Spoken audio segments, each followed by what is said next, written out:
My name is Deb Van Dynen. I'm an Associate Professor of English Education at Hope College, and I'm the Director of the NEA Big Read and Little Read Lakeshore programs. The NEA Big Read and Little Read Lakeshore programs are Hope College programs in partnership with many area libraries, businesses, institutions, and organizations. The purpose of the NEA Big Read and Little Read Lakeshore programs is for people to come together around a story. However, it's not just coming together and reading the same story. We really want people to use the book and its topics and themes as a springboard to listen and learn from each other, to learn more about our community and the world at large. Come join us this year as together we read An American Sunrise, a book of poems by Joy Harjo. For our Little Read program, we invite you to read Fry Bread, a Native American family story by Kevin Millard. Please visit our website, bigreadlakeshore.com, to find out more about our events, our programs, our guiding questions, and more about who we are and what we do along the lakeshore.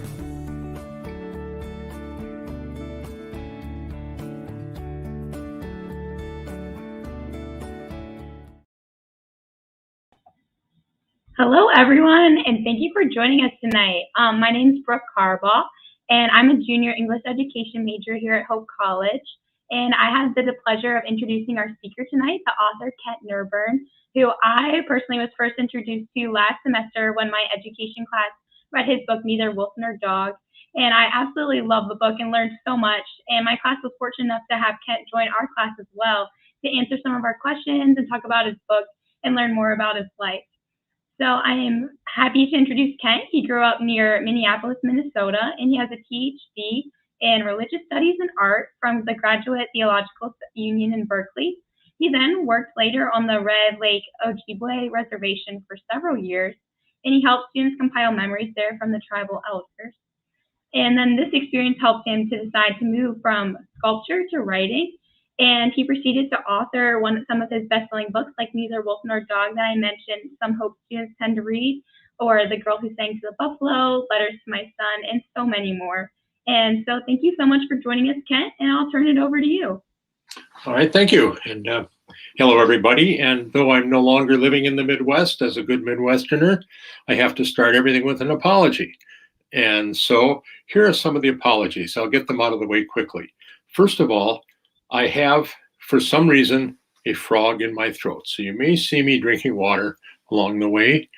Secondly, I'm doing this from my son's house in Minneapolis, and he has two very ill-behaved cats. I chased him out and his girlfriend and my wife, but I couldn't chase the ill-behaved cats out. So be prepared.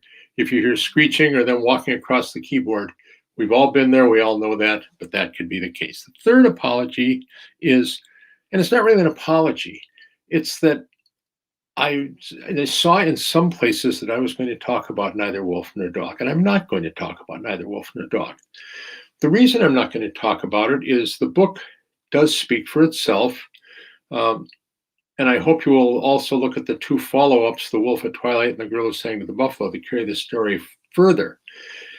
But the reason I don't want to talk about it is partly in honor of you have this native theme that you're dealing with, and Joy Harjo's book, and the book The Fry Bread for the Kids. And I think really something that I have to offer is I'm an odd duck. I'm one of the few white people that's respected in the Native community. And so since many of you were respected as not an interpreter, but as an ally that can speak authentically to the Native experience and to my experience with the Native people.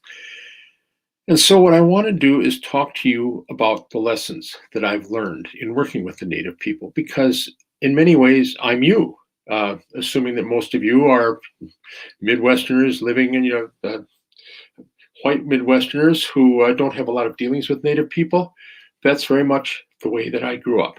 And what I've learned in the course of this has been, in the course of my life, working with the Native people for the last 30 years, has been absolutely fascinating. And that's what I want to share with you, because I think it applies for all of us. And I want to start with a quote from a friend of mine. Actually, it was the teacher of this friend of mine, Raymond Sensmeyer. And Raymond Sensmeyer is, he's a Tlingit from Yakutat, Alaska. And he had an elder who was his teacher, Shoshone elder.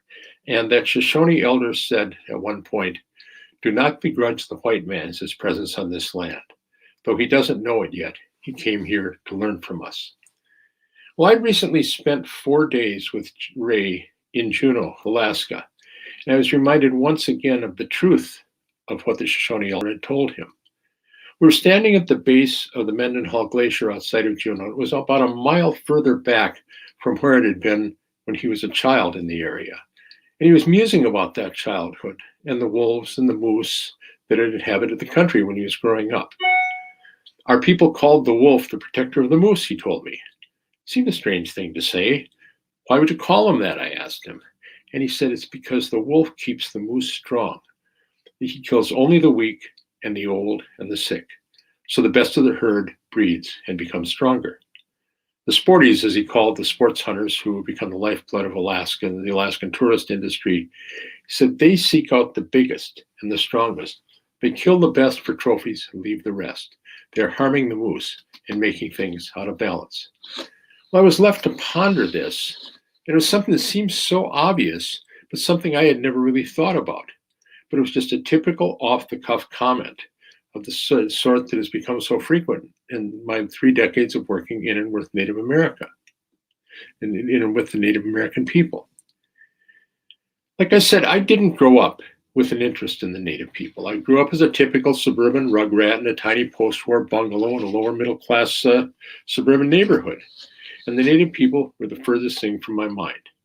We had bows and arrows and with little red rubber tips and wore cheap dime store headdresses and tricky feathers on Halloween. And I played the part of a Seminole Indian, in a Boy Scout jamboree in the Minneapolis Auditorium. That was about it. That was all I knew. The only things other than that I knew about Indians were from school books with drawings of Indians shaking hands with the buckle shoe pilgrims at the first Thanksgiving and whooping Indians in war paint galloping across the western plains chasing after John Wayne. And this, for my purposes, was enough. Indians were not part of my life or of the life of anyone I knew. But in the late 1980s, when I was in my 40s, this all changed. I was desperate to make a living as a sculptor. I'd received my PhD in sculpture and was practicing large figurative wood sculptures in tree trunks over life size. Donatello, Michelangelo, Rodin were sort of my heroes. And I was doing everything with hand chisels. And it's not a way to make a living, I assure you. And so I needed some way to subsidize that.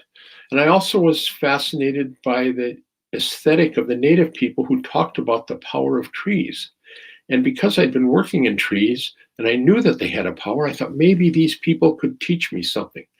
So an opportunity came to run an oral history project on the Red Lake Reservation. It's an Ojibwe reservation deep in the Lake and Woods country of northern Minnesota. Not terribly different from the UP and northern Wisconsin. These were all essentially the same people. They just migrated west. And so I went to work with them, and I took on an opportunity. I saw an opportunity to do an oral history project there. And that meant I went out with the students and we talked to the elders, we collected their memories, we put them together in a couple of books. It was a squalid place. The reservation's tough. It's a tough territory. It was squalid. It was tough.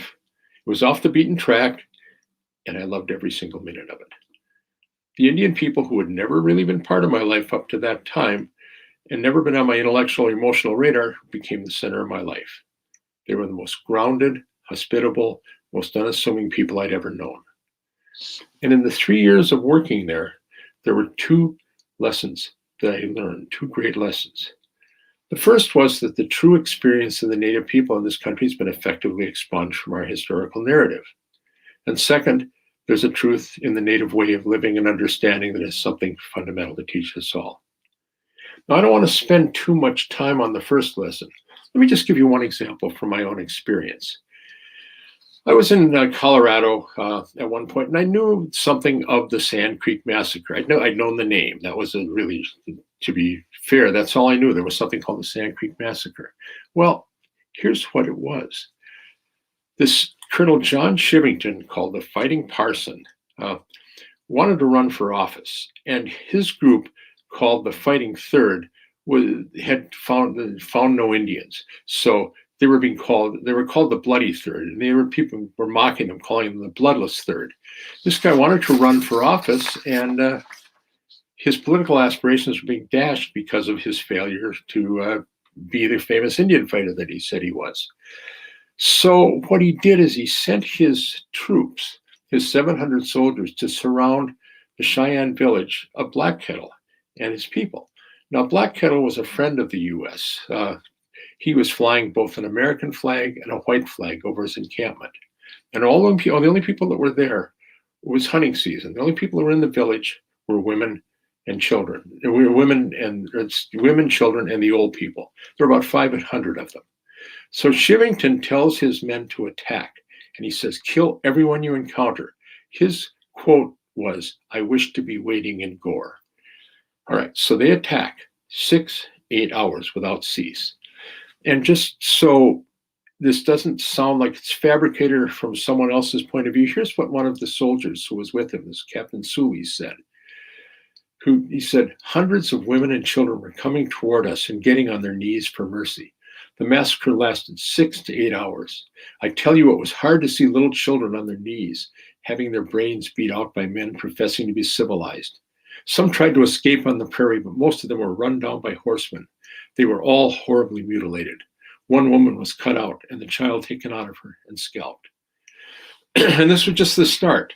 A 6-year-old girl was used as target practice as she ran across the field carrying a white flag.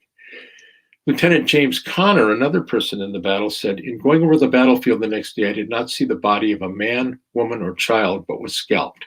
And in many instances, their bodies were mutilated in the most horrible manner. Men, women, and children's privates cut out. And I heard one man say that he had cut a woman's private parts off and had them for exhibition on a stick." So you have women begging for mercy, having their heads and the heads of their children bashed in by rifle butts of soldiers while they were still alive. One soldier cut off a man's scrotum because he said he wanted to use it for a tobacco pouch. 6 to 8 hours. So this is the event, and the reality just goes on and on. Those are just a few little anecdotes. But here's what the travel brochure from the Colorado Department of Transportation said about the town of Shivington. And I'm quoting here. "Shivington is an agrarian community in the Great Plains. The major visitor attraction in the area is the National Park Service-run Sand Creek Massacre historic site. It's from the history of this site the sound takes its name. In 1864, a number of U.S. soldiers descended upon and attacked a band of Cheyenne and Arapaho Indians, which mostly consisted of women and children. Shivington was the colonel who led the U.S. troops into the fracas." Fracas?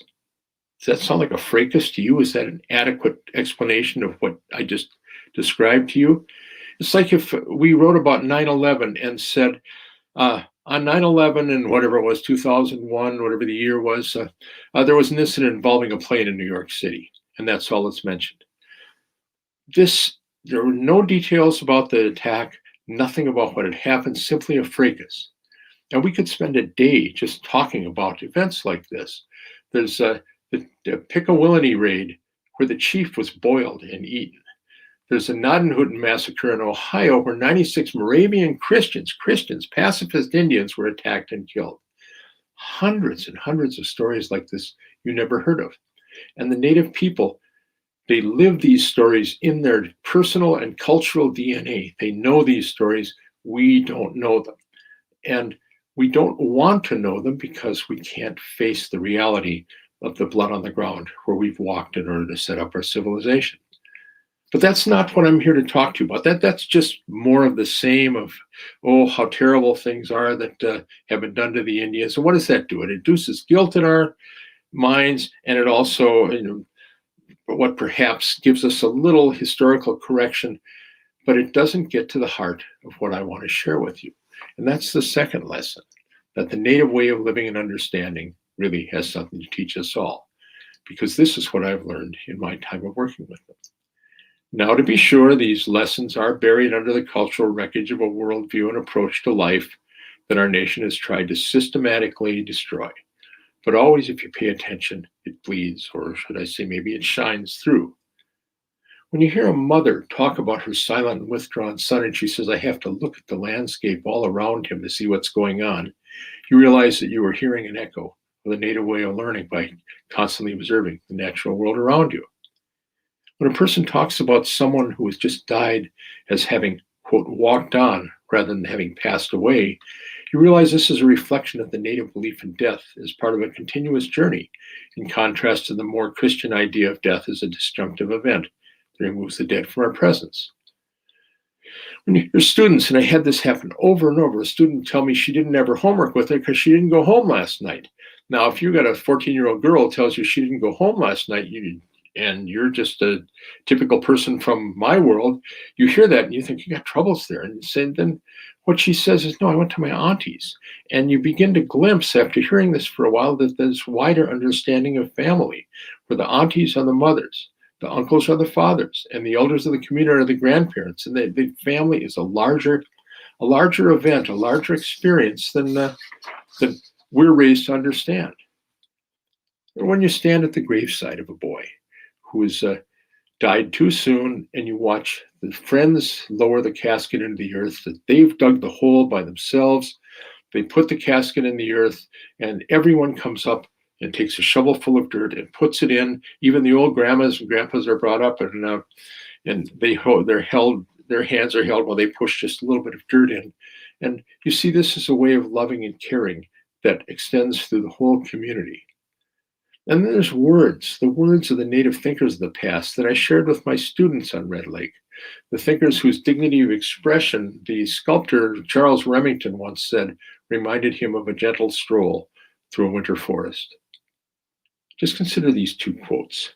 The first is from Ohiyesa, or Charles Eastman, the first Native American physician who devoted his life to trying to be a bridge between the native and non-native worlds. He said, we've always preferred to believe that the Spirit of God is not breathed into humans alone, but that the whole created universe shares in the immortal perfection of its maker. We believe that the Spirit pervades all creation, and that every creature possesses a soul in some degree, though not necessarily a soul conscious of itself. Whenever in the course of our day we come upon a scene that is strikingly beautiful or sublime, we pause for an instant in an attitude of worship. We see no need for the setting apart of one day in 7 as a holy day, for to us all days belong to God. The second quote is attributed to Red Jacket, a Seneca chief, and sometimes I've heard it attributed to Wabasha or Wabasha, who is a Dakota leader from southern Minnesota, who was drawn unwillingly into the Dakota conflict, one more of these Indian wars that we don't know much about, in 1863. He said, "Trouble no man about his religion. Respect him in his view of the Great Spirit, and demand of him that he respect you and yours. Treat with respect such things as he holds sacred. Do not force your religion on anyone." So what I would like to do now is, having sort of given you that opening into things, I'd like to do a couple of readings from a book that I did called Voices in the Stones. I'm doing this because, as I was saying this afternoon, the books like Neither Wolf Nor Dog, The Wolf at Twilight, and The Girl Who Sang to the Buffalo are books of a man asking you to come along on a journey and share the discovery with me. It's us as fellow travelers. It's me as an observer, you as an observer, and us holding hands in search for meaning in the world out there, and me describing that and hopefully extracting some meaning from it. But the native people have a value of the elder. The elder for them is not just a senior citizen, it's a person who has seen all 4 seasons of life. And when you reach the elder status, which I have, your obligation is to turn and teach what it is that you've learned, because you alone know the things through the passage of time. And those people, many times the people who have had the worst lives, the toughest lives, the most to teach, because everything becomes experience, everything becomes a lesson, and you can turn around and give it back. So I reached a point where I thought, well, what is it that I can do? What is it that I can do as an elder book? And I thought, well, I've had this good fortune to work with the Native community. I've done many things with them. I'm accepted in the Native community. I think I have a sensitivity to their world. What I want to do is turn and face you as the reader and speak as honestly as I can about what I have learned and how it fits in with what I learned as a young European American boy and what I should have learned and what I didn't learn. So I have these two readings. One is from called The Stones for the Sweat. And that starts with a quote from Black Elk. Grown men can learn from very little children, for the hearts of little children are pure. Therefore, the Great Spirit may show to them many things that older people miss. The sun was an angry bead in the cloudless August sky. The bald Palouse hills were parched and brown. I was sitting in the shell of an abandoned community sweat lodge near the small town of Lapwai, Idaho, with a man whose acquaintance I had recently made. He was a Nez Perce, and this was his homeland. He had agreed to tell me what he knew about the Nez Perce leader Hinmatuyalak, known to us as Chief Joseph, whose story I had been commissioned to write. Most Nez Perce that I met were rightly wary about speaking to a white man about Chief Joseph. They'd seen their famous leader exploited before, and they did not want to be part of another such exploitation. But my new friend had decided to speak, and for that I was deeply grateful. He was lineally related to Joseph, and he had grown up with stories about the revered chief. He was proud of his tradition and of his blood relationship to this man who had been such a towering figure in the history of his people. As we sat there in the protective shade of the crumbling ceremonial lodge, stories began to flow forth from him about his grandmother and how she had been shunned by other members of the tribe for her refusal to accept the Christian ways, about what he had been told of the actual character of Joseph, about the stories he had heard recounting the way Joseph's daughter had really been killed. The stories were loose and ruminative as befits a conversation in the heavy hours of a sweltering summer afternoon. I listened carefully, honored to be hearing his words. The man was sharing both his history and his heart. No history book could offer stories with such lifeblood coursing through them. At one point, he stood up and walked across the hard-packed dirt floor. He pointed to a circular depression in the earth several inches deep and several feet across. This is where the sacred fire for the sweat lodge was, he said. Only we young boys were allowed to gather the stones for it. We would have to look and listen and choose them. It was our duty and our responsibility. No one else was allowed to do it. He went on to tell me about how important this sweat lodge was in his life and how it had helped make him the man that he was. We sat there for the better part of the afternoon until the heat lessened and the shadows began to lengthen. Finally, it was time to leave. He walked to the edge of the lodge and looked out over the dun-brown hills. I remained in the shadows, watching his expressions change as he revisited his memories of this place that had been so important to him in his youth. At last he turned back and looked at me. I'm ready, he said almost absently, but his heart and spirit were still somewhere far away. We drove through the rutted tracks and headed back to town. Neither of us spoke. I gave him some money for groceries, a paltry gift for what he had shared with me, but it was the least I could do. He directed me to the parking lot of an old abandoned grocery store where a group of men were sitting on a crumbling concrete abutment passing around a bottle of whiskey. I'll get out here, he said.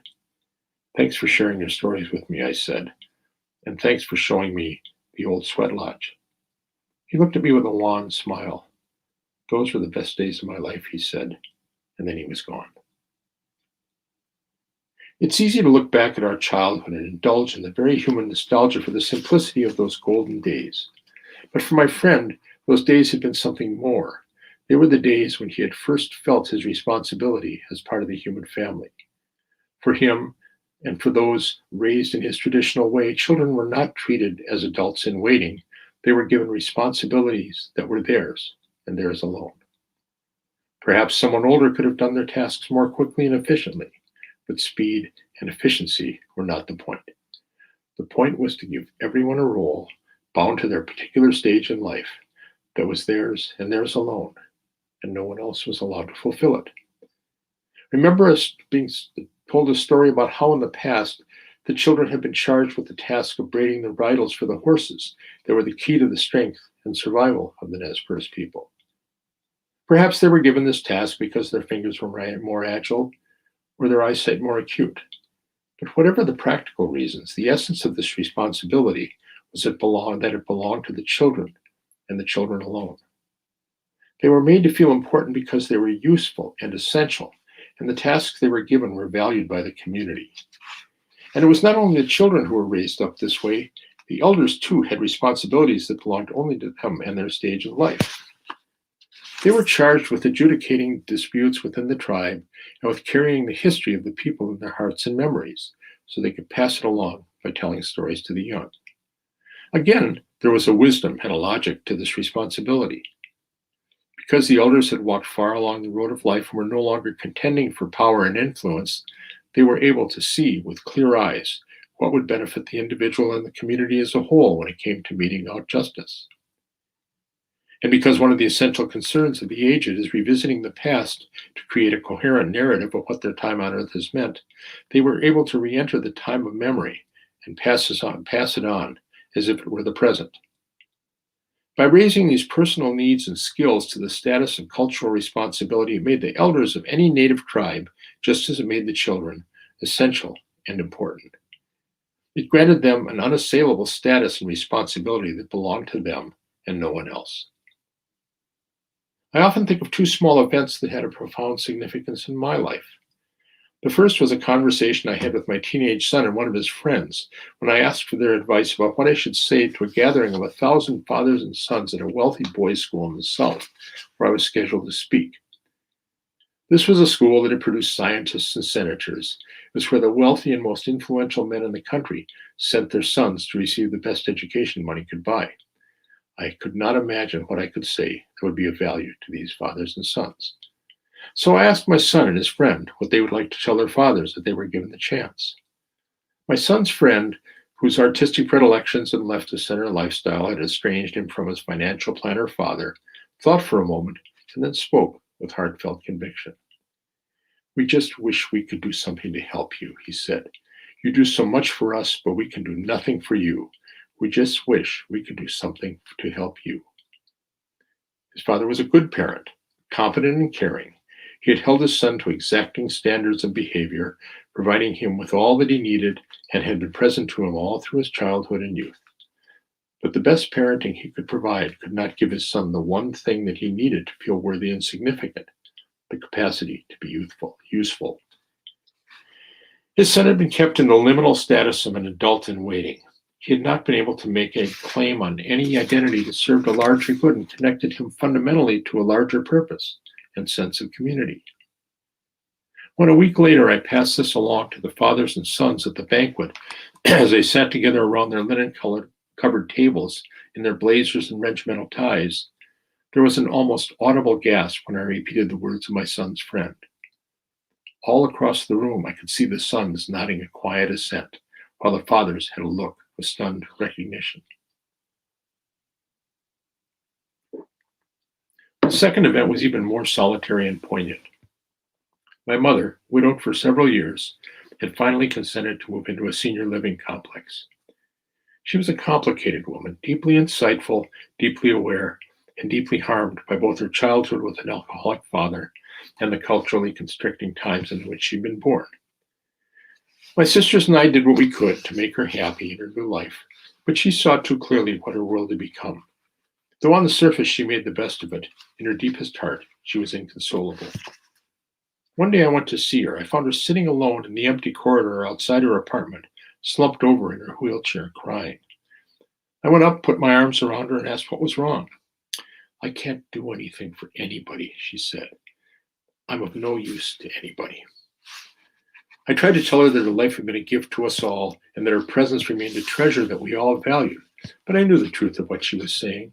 She was vestigial in both the culture and the family. Her children came to honor her, her grandchildren listened to her respectfully, but no one came to her for advice or teachings, and she had been accorded no cultural status either as the teacher of the young or as the wise, disinterested adjudicator of justice and disputes. How much better, how much more humane would it have been if in the winter of her life she had been given the responsibility of passing on her knowledge of the past and called upon to dispense her insights about life as more than fodder for school projects. She was called upon for none of these. Her cultural role was finished. The familial visits were almost more an obligation than an opportunity. She was left alone with her memories and her small, rapidly fading life. Cultures, like individuals, reveal much about themselves by the way they treat the elders and the children. In this regard, we have much to learn from native ways. In their world, it is understood that despite the fact that the young and the old are economic burdens, they have gifts to offer that only they can give. The young offer the innocence and joy of fresh discovery. They are a reminder of what the world was like when our hearts were pure and open, and they bring light and hope into the elders' eyes. The elders are the mirrors of what we will become. They are the cherished bearers of our cultural memory and have a perspective on life that only the passage of time can confer. We walk in their footsteps on the journey of life. We need to find ways in our modern society to shape these gifts into responsibilities, to make them into essential cultural roles. In our search to provide the greatest opportunities in life for everyone, we've moved too quickly to dismantle cultural roles because we see them as limitations on individual opportunity, not as valued responsibilities. This empowers the strong, but it tramples upon the weak. Cultural roles are the protectors of the weak and the guarantors of their significance and importance. Properly framed and crafted, they enlarge the embrace of our humanity because they allow those with no economic utility, like the young and the elders, to enrich our human experience. This is what my friend was feeling and remembering as he stood in that afternoon sun, staring down at that small depression in the dirt on the floor of that abandoned sweat lodge and recalling his childhood. It was a time when he had not only been loved, it was a time when he had been important. It had been the best time of his life. Lesson 1. It's a long reading, I know, and I appreciate you listening, but I think it has something there because it's something the Native people have in their way of living that we need to learn from. And I've tried to take that on as a lesson in my own life to make sure everyone, from the youth to the elders and everyone in between, doesn't know, we don't do things for them to help them. What we need to do is empower them to share the world and share their knowledge and to do something of value for the whole community. It's a lesson that we would all do well to learn. The second example I'm going to read from actually came when I was traveling in North Dakota. I was doing the Wolf at Twilight and was working on the boarding schools. The boarding schools are a fascinating story, and fascinating is probably not a good word, an appalling story. And I urge you to read The Wolf at Twilight to find out about it, because the boarding schools, I think, have shaped what contemporary Native reality is almost more than anything. But I wanted to see one of these boarding schools, and there was an old fort in Fort Totten, outside of Devil's Lake in North Dakota. It was considered to be the best preserved of the frontier forts, and not a stockade kind of fort, but the kind of fort that was a place where military training took place, and there was a parade ground area with buildings around it and storehouses and so forth. But it was a very beautiful structure and area in a way. But at a certain point, it no longer became valuable as a fort, and it was converted into being a boarding school. And they had preserved it as a boarding school, and preserved the physical plant as a boarding school. And I wanted to walk through this, and it was the end of the season, and they allowed me. One of the caretakers there said, "Sure, you can go through." And I wanted to just stand and hear the echoes in that place. I wanted to stand at these children's desks where the kids had carved their names, see these rooms, and just get a feel for what the place had been like. It's a very haunting place, very haunted feeling to it. It had a power to it. And I went away very reflective and thoughtful. Went down into town. And the town, such as it is, was, just Spirit Lake was reservations, a tawdry little spot. Other than the casino, it's nearly nothing. And there was a little cafe there, and it was an old cinder block cafe with plywood over the windows. And I went in, and there was a man in there, And he was the only one in there. And I thought, and feeling, reflective from what I'd seen, I said, this is something I wouldn't normally do. I asked him, can I sit with you? And he said, sure. I don't mind. He had nothing better to do. And he was in his 80s, maybe in his 90s. He'd seen a lot. And I sat down with him. And anyway, picking up from there, here's the story. We shared a few pleasantries about the water level in Devil's Lake, and then I asked him whether he had gone to the boarding school at Fort Totten. Oh yeah, he said matter-of-factly. I went there. I learned good English. I learned good Christian. But I'm no longer myself. I'm somebody else. His comment cut me to the quick. I had seen firsthand the cultural devastation wrought in the Indian communities by the imposition of our Euro-American values and culture, and I had watched the shadows of painful memories shutter the eyes of the elders on Red Lake when the students had asked them about the boarding schools. This man, for all his placid manner and sanguine outlook, was the very embodiment of what we as a nation had done to the native peoples who stood in our path as we pushed our way across the continent. Yeah, things have really changed, he went on. The old ways, the way I was raised, they're gone now. They took them away from us. He looked away and stared into the distance. I touched something deep in him. My grandma, he said, she could talk to the animals. She liked to hang clothes out on the line, stand out in the sun and the wind. She used to talk to the meadowlarks. They would sit on the fence posts, and she would sometimes laugh and say things to them. One day I remember she got angry and threw a rock at one of them. I heard her scolding it as it flew away. A little neighbor girl died the next day. Grandma must not have liked what the meadowlark had to say. He took a sip of his coffee and gazed past me almost as if I wasn't there. I guess we forgot their language, he said. Or maybe they just don't want to talk to us now. I'm sorry, I said. I could think of nothing more appropriate to say. But he hardly seemed to be listening. There were lots of buffalo around in those days, he went on. My grandpa used to tell me that when something was bothering me, I should go out and sit by them. Don't get too close, he'd say, because they can be ornery. Just be near them. Their spirits are very calm. They will understand you, and their presence will help you. I looked in his ancient, roomy eyes. They were glistening with half-forgotten memories. They were our teachers, he said. The buffalo would always form a circle around one of their own who was sick or wounded. They showed us how to be protectors and to care for the weak. The Creator put that knowledge into them so they could share it with us. He lifted his coffee slowly to his lips. I miss the old ways, he said. The world was different then. I don't know if the world has changed or we have. His voice faded almost to a whisper. He was moving inside himself. I could feel it was time to leave. Can I pay for your coffee? I asked. He smiled and nodded. I left a few bills on the table and shook his hand. His grip was soft and distant, as if he wasn't even there.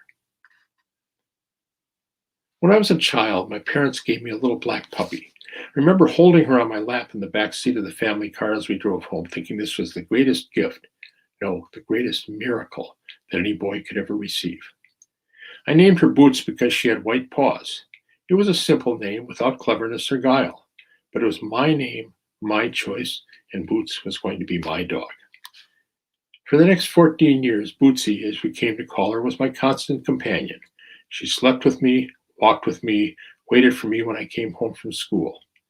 She had a crooked smile and a side-winding gait that made her seem almost comical as she ambled up to me, wagging her whole back after I returned home from some adventure from which she had been excluded. Like every child's dog, she was the greatest dog in the world. As I neared the end of high school, Bootsy's body began to give out. Our nighttime walks became shorter and less frequent. Her steps slowed. She developed a limp. Soon she could only go a few hundred yards. But her loyalty would not let her stay behind. She would follow as best she could. Then when the walking became too difficult for her, she would lift her old gray muzzle and stare at me through clouded eyes, wagging her tail gamely, as if in apology. I would pick her up and carry her, laboring under her weight and feeling the heaving, uneven struggles of her shallow, labored breathing. Eventually the day came, as it always does, when she looked up at me with an expression that said, I can't do it anymore. Something passed between us, and I was called to that moment when a boy must become a man. The next day I took her to the vet and with tears streaming down my cheeks held her tight as she shivered and pressed against me while the vet injected the substance into her leg that turned her from my living, breathing, closest companion into an inert mass that lay lifeless in my arms. In that instant, something deep inside me died that would never live again. In a small way, it was the same thing that died in that old man when we imposed our language and our Western way of thinking on him and his people. It had something to do with innocence and something to do with faith. I was raised to believe that we humans are the apex of creation, made, as my Sunday school classes had taught me, in the image and likeness of God, the only element of creation possessed of an eternal soul. It was not a deeply held or well thought out conviction. It was just the way I had learned to understand the world. But as I held my old dog in my arms and watched the light fade from her trusting, caring eyes, that conviction drained out of me as surely as the life drained out of her aged, trembling body. I knew in that moment that I could never again embrace a belief that told me her spiritual presence and worth were inferior to mine. Her heart had been greater, her spirit purer. She had taught me about love, about faithfulness, about steadfastness and gentle caring. Her eyes had held a consciousness and understanding that was equal to mine. No one could tell me she didn't have a soul. The residue of that betrayal, and yes, it was a betrayal, never left me. What I heard in the old man's words and felt in his sad, wistful manner was the same betrayal, but of a far greater order of magnitude. He had been raised in a world where the animals and plants, indeed the very seasons and the earth itself, all contained lessons that were there for us to acknowledge and embrace.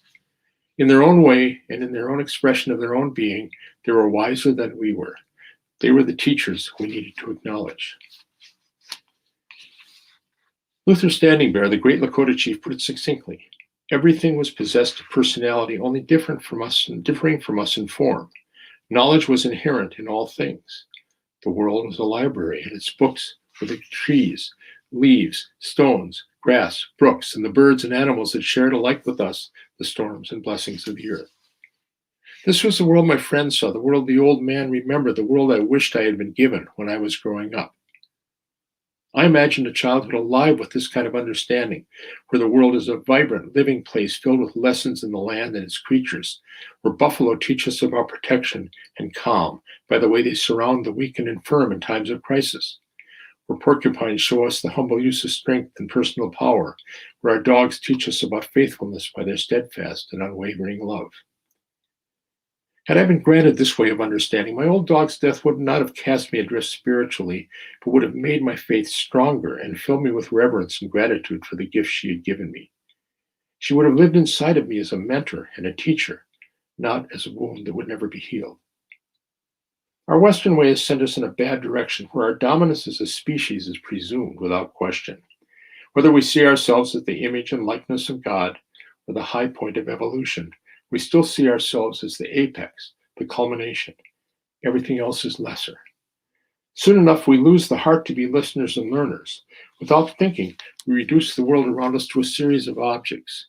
We do not see the thou in our fellow creatures, only the it. How I wish we were raised with a constant awareness of the spirit in all living creatures, where the world is seen as our teacher rather than as a template on which we can impose our will. I wish we as a people had learned this from the old man and his people instead of trying to kill it in them. Perhaps it is not yet too late for us to embrace these lessons. It requires only that we begin to see the world and all it contains as acting upon us, rather than us acting upon it, and to cultivate the fine intention and mindfulness that comes from seeing everything as alive with its own inherent presence. It means learning to listen before speaking, to observe before knowing, to recognize that we came last in creation and all that was here before us had its own rules and its own knowledge. It is a way of reverence and humility, of seeing the thou in all of creation. We must learn this, or the earth may teach it to us. And like the meadowlark that upset the old man's grandmother, what the earth has to say may be something we don't want to hear. Well, that's all from this book, Voices in the Stones, which I recommend if you'd like to hear more of the lessons that I have gotten from the Native people. And I could go those, but those were just two examples. There are so many others I could share. I could tell you about an experience I had with a Dakota man he was a young man in his 20s. He was Lakota, and his father had recently died. And his father he'd had a checkered relationship with his father, and he was somewhat estranged from him, had not resolved that at the time of his father's death. And we were sitting together, a group of us, native and non-native, discussing his father, because that's what we had in common. And he was sitting quietly in the corner, clearly withdrawn and not participating in it. We all tried to draw him out by saying, "Oh, what a good man your father was, how important he was." And I was touching him. I was doing exactly the same until it came time for a Dakota man to speak. And he said, "You're a lucky man." I said, "Lucky? Why am I lucky? I don't feel very lucky." And he said, "Here's how you're lucky. Everyone must grieve. It's what makes us human, because it speaks of love. It is necessary and right to grieve for a father, a mother, an aunt, an uncle.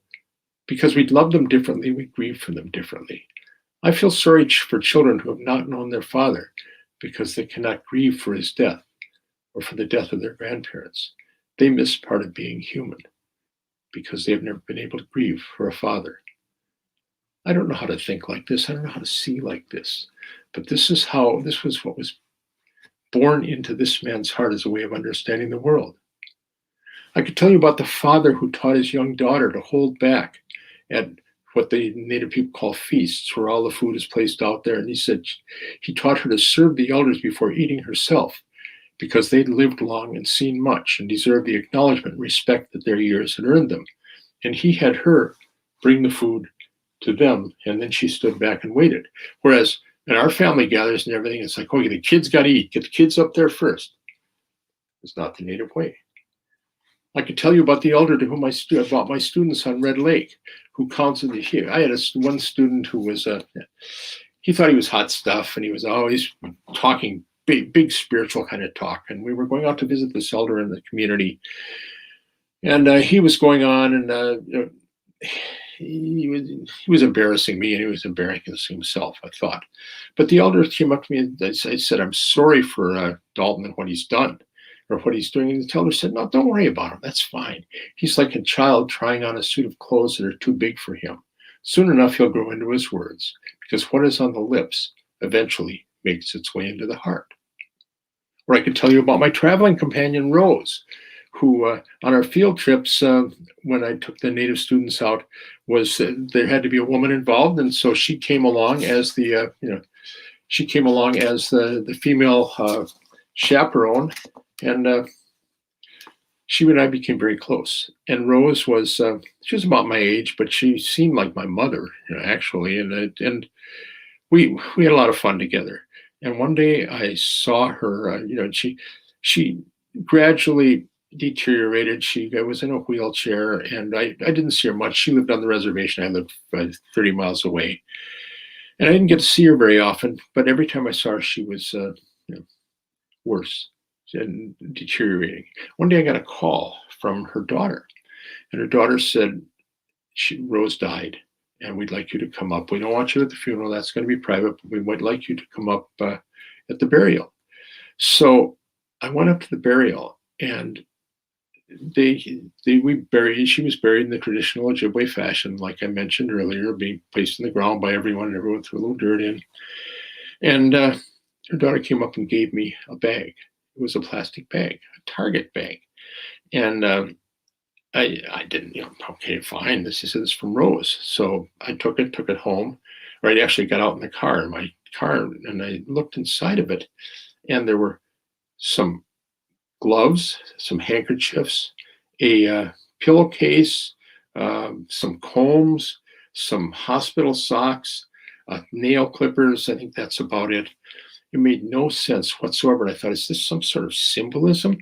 And then it hit me. No, this was what Rose wanted to give me a gift in passing, because I had been an important part of her life. And this was what she was able to reach from her hospital bed and gather together.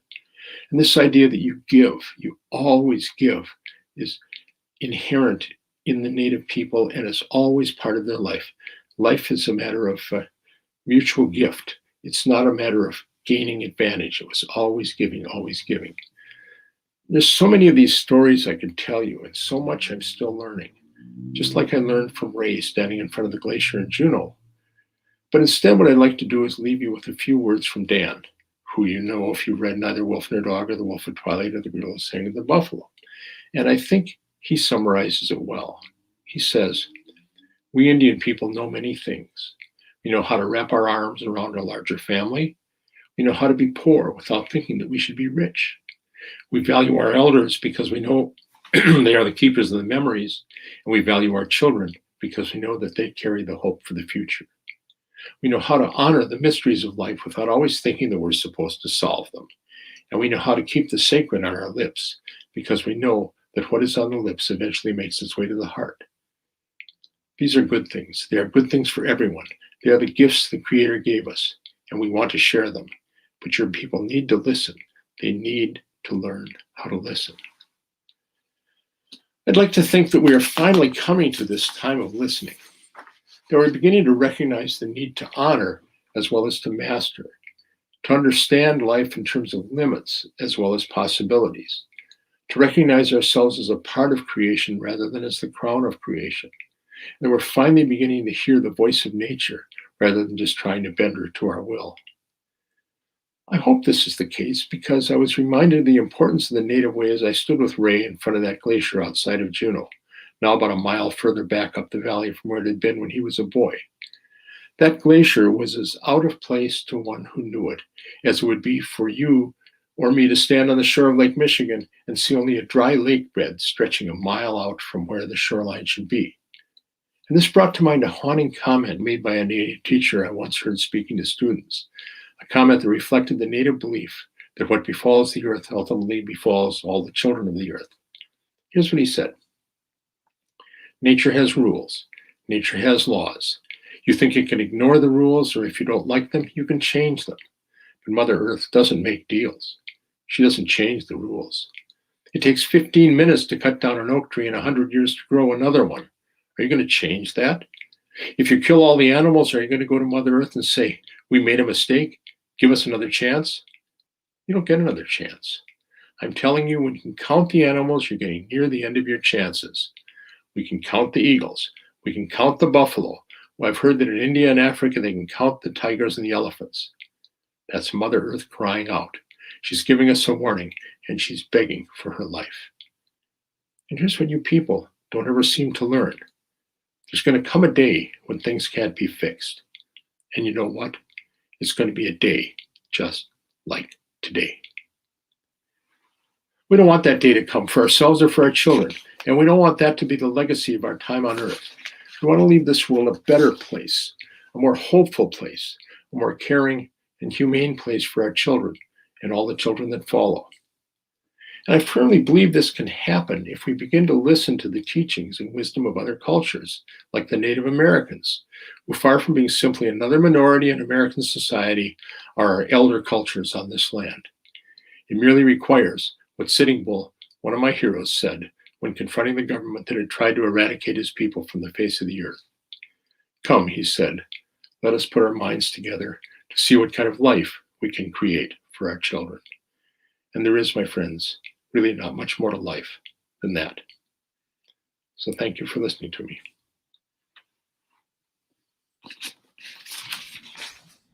Thank you so much for all of your words of wisdom, Kent. We have a couple questions, if you don't mind, as we wrap up. No problem. Perfect. Our first one is, what is one of your biggest recommendations for us as we engage with Native American history this program? Listen. Learn to listen.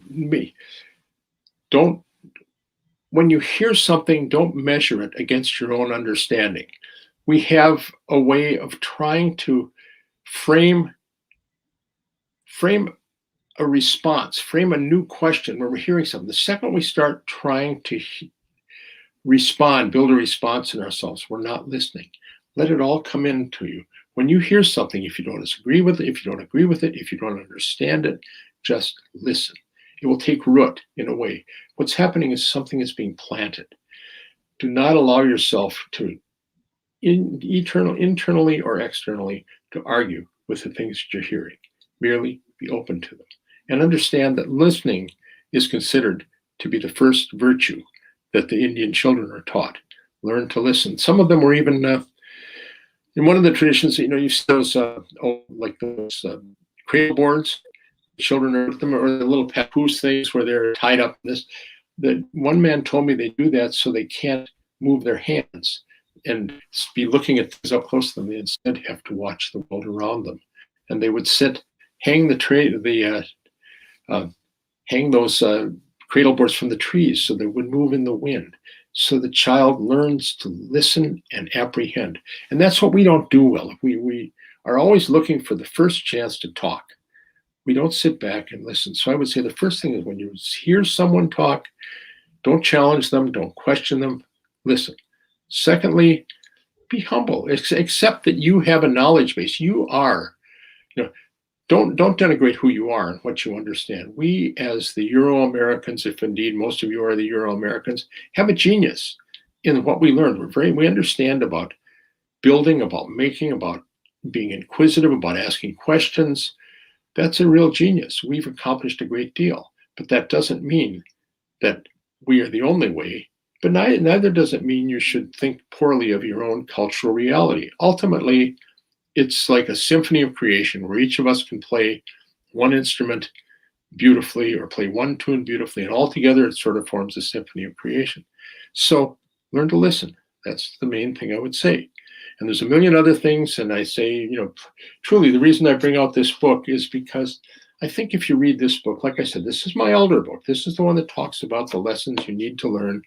Read that and learn to share and learn to listen first. Thank you. That's one of my biggest takeaways from when I read your book, Neither Wolf Nor Dog, the listening part that Dan was teaching about. Mm-hmm. And something we've been trying to incorporate into our Big Read event themes as well. And another thing that we've thought a lot about for the Big Read event is a land acknowledgement.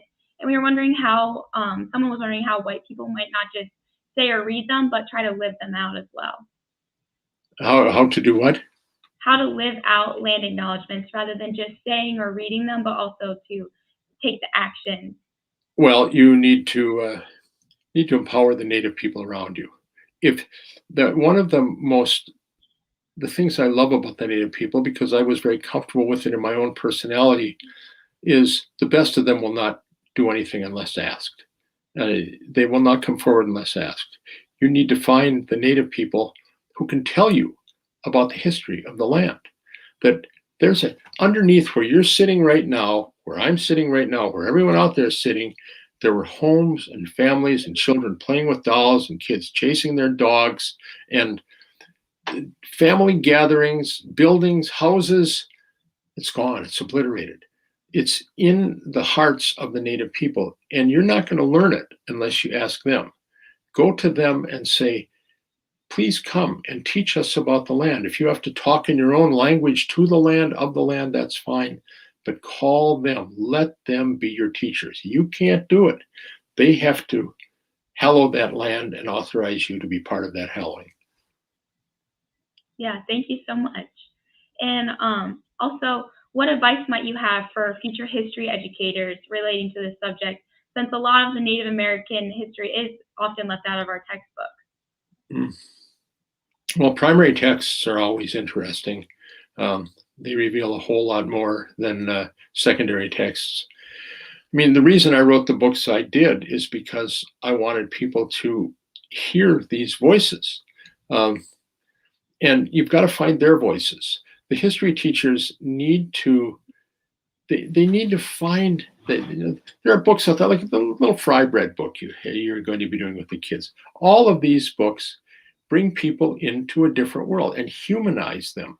And that's what you want, is you want them to be, these are human beings. Who were they? What did they learn? What was their life like? And the teachers that can bring this alive are the really good ones. But you have to be careful of both sides. People wax and wane. Our culture has waxed and waned on the Native people to the extent that it cared at all. Sometimes it's, we hate those Indians, those damn Indians. They got to get rid of them. They got to learn to, they got to learn to get with the program. Be like us. Why can't they just give it up like every other group that's come to America? despite the fact they didn't come to America. We came and stomped on their land. But there are people who are hard-hearted towards the Native experience. That's the one group, way on the right. Way on the left are those who say everything the Indians did is wonderful and beautiful, and those of us who came are the interlopers and we're the despoilers. And that's not fair either. The teachers need to grant you, like I tried to do in these books, grant you the authenticity of your own point of view and the legitimacy of your own point of view. You didn't cause anything. You didn't do anything. You're raised the way that you are raised, with the values of good parents who struggle like their parents before them and like you will struggle. We're all just slogging through the world trying to be kind and raise our kids as best we can. So you don't denigrate us for our way of looking at the world, and neither do you denigrate them. It has to be a dialogue. And the issue for the dialogue is that we are the dominant culture, and you sitting in a chair wherever you are the dominant culture. And that means that automatically there's an imbalance, a perceived imbalance between you and anyone you're learning about. And so you have to authorize them to teach you, and the teachers have to empower you to learn. The teacher has to empower the students to learn without telling them that the reason they're learning is because their own way is a bad way. That isn't the case. It's multiple voices. It's different instruments in the symphony. That's great.